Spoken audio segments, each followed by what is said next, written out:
ունենա Հավիտյան։ Ժողովուրդ, վերջին օրերին մեր քաղաքական կյանքը լրտեսական բլոկբաստեր է հիշեցնում։ Պարզվում են փաստեր, իրադարձություններ, իրողություններ։ Հիմա էլ պարզվում է, որ կալուգացի ձեզ հայտնի օլիգարխը օտարերկրյա հատուկ ծառայության աշխատակից է։ Հաջորդ փաստը, ընդհանրապես պատերազմի եռագլուխ կուսակցությունը մենք կարող ենք ռեբրենդինգի ենթարկել եւ անվանել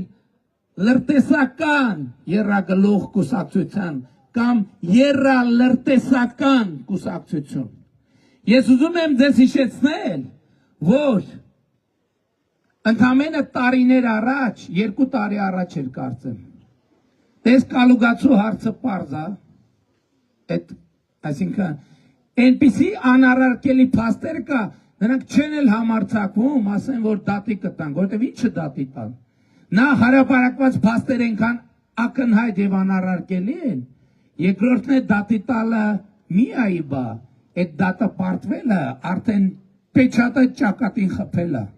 Բա ինչի չեն դատի տալիս, բա պետության դեմ, Հայաստանի Հանրապետության դեմ, ընկել էին միջազգային արբիտրաժները հեծի գործով, մի հատ էլ ասում էին էս ենք անելու, գնացին եւ արբիտրաժում նույնպես հեծի գործով պարտվեցին, որովհետեւ որ եկել են ասում են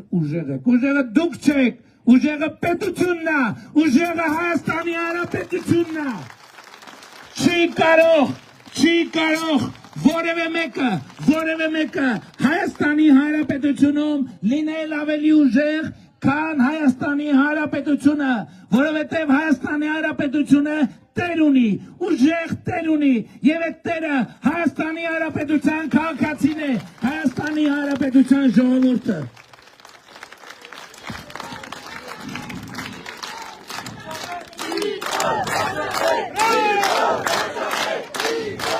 Շնորհակալ եմ։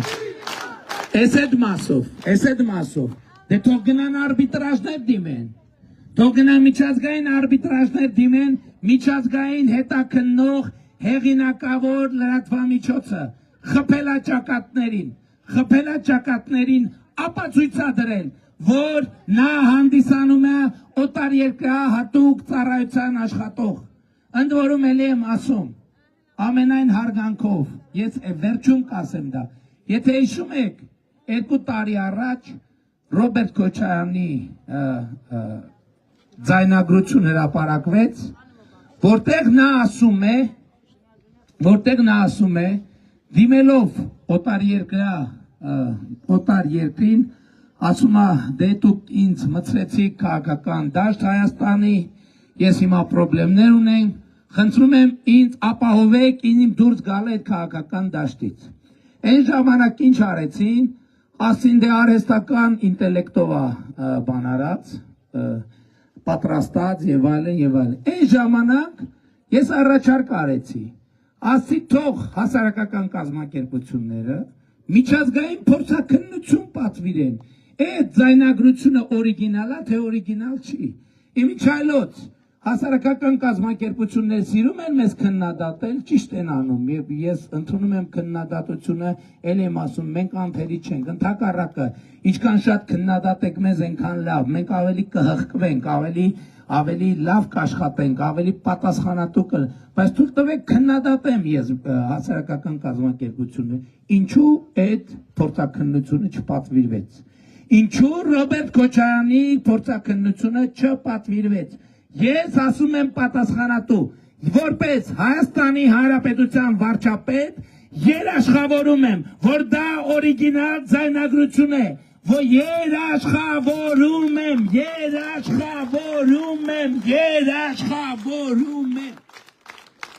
դա օրիգինալ ձայնագրություն է,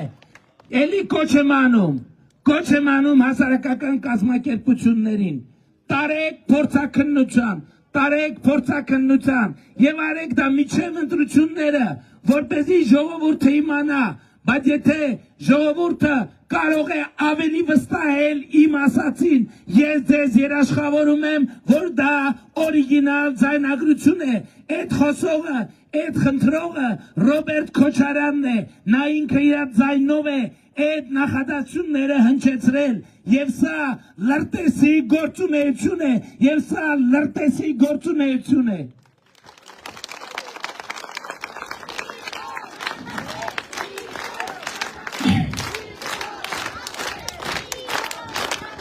Մենք երեք հրապարակված տեղեկություններից իմացանք, որ նույնն է ըստ էության, ասենք եթե բանը Կալուգացի օլիգարխը B կլասի գործակալա լրտեսա, իմացանք, որ ԲՀԿ-ի ղեկավար Ծառուկյանն էլ Չ կլասի լրտեսա, բայց մեկ այլի լրտեսա։ Երեք նայում եմ ասում, չգիտեմ ինչ արել մեր ասածների մասին լրագրողները բան են ուզում, մեկնաբանություն են ուզում, ասում դե գիտեք ինչ, ես չեմ իջնում այդ մակարդակին, բան չեմ ասում։ Ստեղ պրոբլեմը գիտեք որն է իր այդ կապված։ Ախր դու իրոք չես կարող իջնես այդ մակարդակի, որովհետև քո մակարդակը այնքան ցածր է, որ դու իջնելու տեղ չունես, հակառակ դեպքում դու իջնեիր։ Իջնելու համար դու պետքա գետինը մտնես, այսինքն գետնի վրա պետքա չերևաս, որովհետև քո մակարդակը պլինդուսի ցածր է։ Եվ հիմա ժողովուրդ ջան, ուրիշ բաներ են բացվում եւ բացահայտվում։ Ես առիթ ունեցել եմ ասելու, որ գործերով պարզվել է եւ այլևս Ծառուկյանի փեսա, Կոտայքի նախկին մարզպետ Կարապետ Գուլոյանի առանձնատունը այլևս առանձնատուն էլ ասում եմ, դե գիտեք էլի իրանց այդ բաները տենց մի, ասենք 700 մետր 825-ի վրա, ասենք խոհանոց, ենթադրենք մի կիլոմետրը 1.5 կիլոմետրի վրա ննջարան, ասենք 7 կիլոմետրը 8 կիլոմետրի վրա ճաշասենյակ, բան սենց էլի, այդ մարդիկ թալանով դա կառուցել էին, հույսով, որ վայելելու են,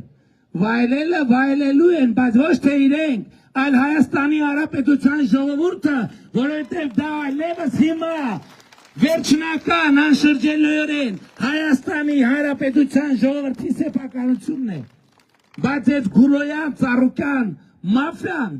դեռ նոր պետք է իր հատուցմանը հասնի, եւ ես ինչպես 2021 թվին ձեզ խոստացա, որ Զանգեզուրի պղնձամոլիբդենային կոմբինատի հետ կապված պրոցեսներ են լինելու, հիմա ձեզ ուղիղ ասում եմ, շատ շուտով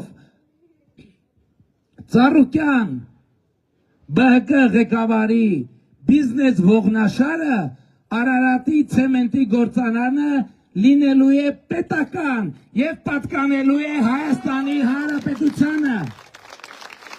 որովհետեւ այդ Գուլոյան, Ծառուկյան, մաֆիայի մախինացիան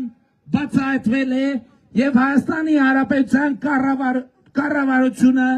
արդեն իսկ գրություն է ստացել Հայաստանի Հանրապետության դատախազությունից, որ այդ գույքը ենթակա է պետականացման եւ առաջիկայում շատ արագ մենք ինչպես հեծում նշանակեցինք կառավարիչ, այնպես էլ Արարատի ցեմենտում ենք նշանակելու կառավարիչ եւ ես Արարատի ցեմենտի գործարանի բոլոր աշխատողներին շնորհավորում եմ ազատագրման առիթով, նրանք այլևս կարիք չունեն կատարելու այս պահից ես ասում եմ, նրանք Ծառուկյանի, Գուլոյանի որևէ հրահանգ կատարելու կարիք չունեն, որովհետև նրանց գործատուն այլևս Հայաստանի Հանրապետությունն է, ուրեմն հետևեք Հայաստանի կառավարության հրահանգներին եւ այլևս Արարատ ցեմենտը շատ շուտով դե յուրե վերադարձվելու է Հայաստանի Հանրապետության ժողովրդին։ Եվ ես ուզում եմ ձեզ հիշեցնել,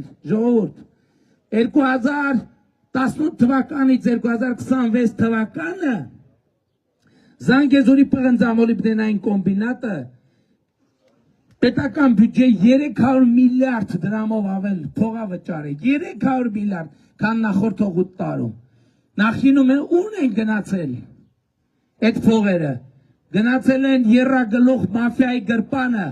մենք 2018, բայց ուրիշ բան եմ ասում, հիմա այս ինվորմացիաները իմանալով ժողովուրդ, հիմա հասկանում եք ինչի հետ եմ ես գործ ունեցել 2018 թվականից, հիմա հասկանում եք, հիմա ասել չրնի եկել են ասում ուժեղը, դուք ինչ ուժեղ, դուք պապայի բալիկներ եք, որ ձեր իրեք գիտեք ձերից թաթիկից բռնած, այսինքն թաթիկից չէ, մեր բարբարում մի հատ բան կա, չէ, լավ բառ կա, շլինգ, էդ եմ, բա մերն անթանուր, մերը ես նկատի ունեմ, տես ենք էլի մեր, քոնի բարբարը նկատի ունեմ, բա, ենթադրում եմ բանում գորիսի կողմերն էլ կլնի էդ նույն բառը, սենց, ասենք ձեր շլնքից բռնած տանում են ստեղ, տանում են ընդեղ, սենց բանի նման, բուշլաթի նման, դուք ինչ ուժեղ եք, դուք ինչ ուժեղ, դուք բուշլաթի նման ձեզ շպրտում են գցում ստեղ, ձեզ շպրտում են գցում ստեղ, բայց ձեր վերջին բուշլաթի հանգրվանի հարցը որոշելու է Հայաստանի Հանրապետության ժողովուրդը 2026 թվականի հունիսի 7-ին։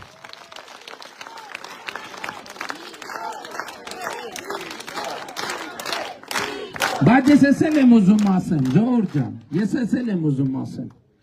ուզում եմ հստակ ասել, որովհետև դե գաղտնիք չի, այդ ամեն ինչը օտարիկա հատուկ ծառայությունը, Ռուսաստանի անվտանգության ֆեդերալ ծառայությունն է, բայց ես ուզում եմ ուղիղ ասեմ, Ռուսաստանի հետ մեր հարաբերություններում ոչ մի կտրուկ գործողություն մենք չենք անելու, մենք խորացնելու ենք Ռուսաստանի Դաշնության նախագահի հետ, ես ունեմ ընկերական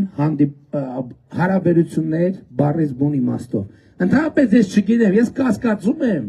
որ 2018 թվականից մինչև օրս Ռուսաստանի Դաշնության նախագահը ավելի շատ կոնտակտներ որևէ այլ լիդերի հետ ունեցել է։ Այս ընթացքում մենք 200-ից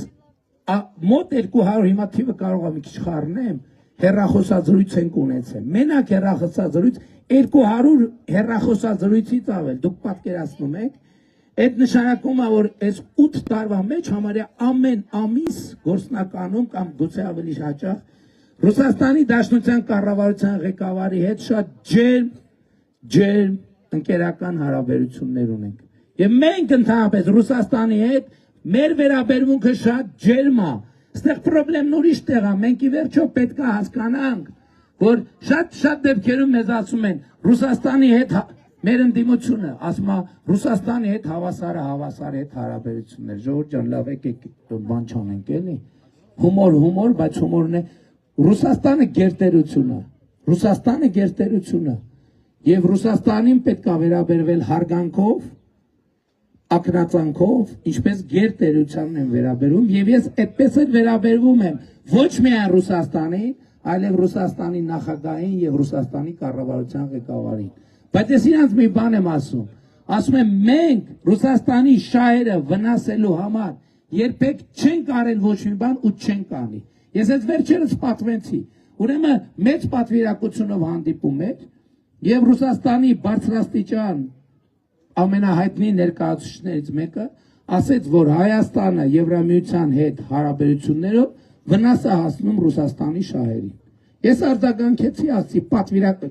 մենակ չենք եղել։ Այդ դահլիճում ներկա եղել առնվազն 15-16 մարդ։ 15-16 մարդ։ Ես ասի շատ լավ։ Խնդրում եմ բերեք մի օրինակ։ Խնդրում եմ բերեք մի կոնկրետ օրինակ, որ ձեր ասածը տեղի է ունեցել։ Եվ ինչն էր պատասխանը։ Պատասխանը լռություն, բառից բուն իմաստով, ժողովուրդ կարա լռություն, որովհետև այդ լռությունն է ճշմարտությունը։ Ես երկրորդ անգամ կրկնեցի հարց, ասի խնդրում եմ, շատ եմ խնդրում, ասում եք բան։ Ես կարող եմ մի բան, այն չի եղել, մենք հասկանանք ինչն է խնդրումը։